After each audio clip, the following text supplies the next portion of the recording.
What's good? It's Alex, and today I'm gonna discuss with you this sick deck of Chimera Plunder Patrol. Now I know this sounds bizarre on first listen, but I'm gonna talk about the synergies between the two archetypes, the benefits, and even the future support this deck is getting soonish. So I'm gonna show the list here first before we dive more into the deck so we can get a quick look at what should we be working with. For Plunder Patrol, I'm basically playing all the good ones at 3.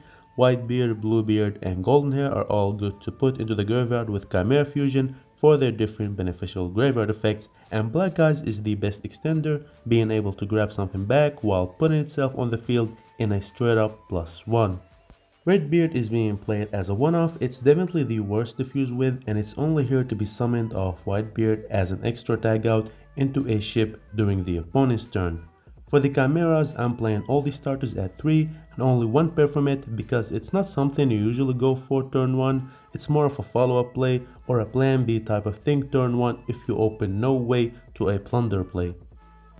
Now, what's the main synergy between the two archetypes? Well, it starts with Chimera, the king of Phantom Beasts, requiring a beast and a fiend for its fusion summon. All plunders are fiends and they all trigger or do something in the graveyard when they are sent from hand or field to it, even for a generic fusion summon. Like you can go Gazelle, search fusion, fuse into Chimera by using Gazelle and Whitebeard for example, then trigger Whitebeard, summon something and go from there. You can either end on Chimera with Chimera Fusion set and the many illusion monsters in the graveyard for negation plus a Blackbeard, or just Blackbeard with Chimera Fusion set if you needed to use Chimera as a link material for said Blackbeard, which is still super fine because Chimera have a graveyard effect where it can banish itself to revive a fiend or a beast, so you can revive a blunder monster, adding much needed resiliency against many blowouts, and I'll talk about that more in a bit. However, I know you're wondering, why is he doing that? Why don't I just play the adventure engine for example?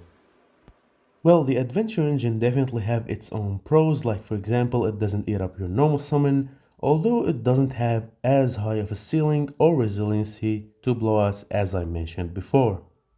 Chimeras, on top of always ripping one card out of your opponent's hand for free, will also have Chimera Fusion set to go for a Guardian Chimera played during the opponent's turn, and also will have the mini illusion monsters in the graveyard to give you a monster negate and a targeting omni negate, so you can clearly see how much disruption this engine adds to the deck opposed to the adventure engine.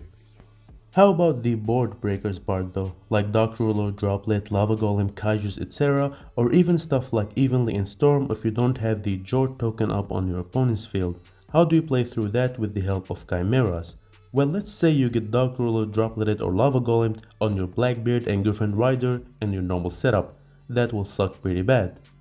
Against Chimera though, in that case of a Dark Ruler for example, you still have the mini illusions in the graveyard and you can still use Chimera Fusion to go for a Guardian Chimera by using Blackbeard and Chimera for it, then Chimera's graveyard effect will revive Blackbeard, so you still have literally the same amount of disruptions and setup, and that Dark Ruler was completely nullified. Same thing with Lava Golem. They tribute to Chimera and Blackbeard who use Chimera to summon back Blackbeard like it's nothing, and you still have that Chimera Fusion in the back row as well, ready to go for a Guardian Chimera at will.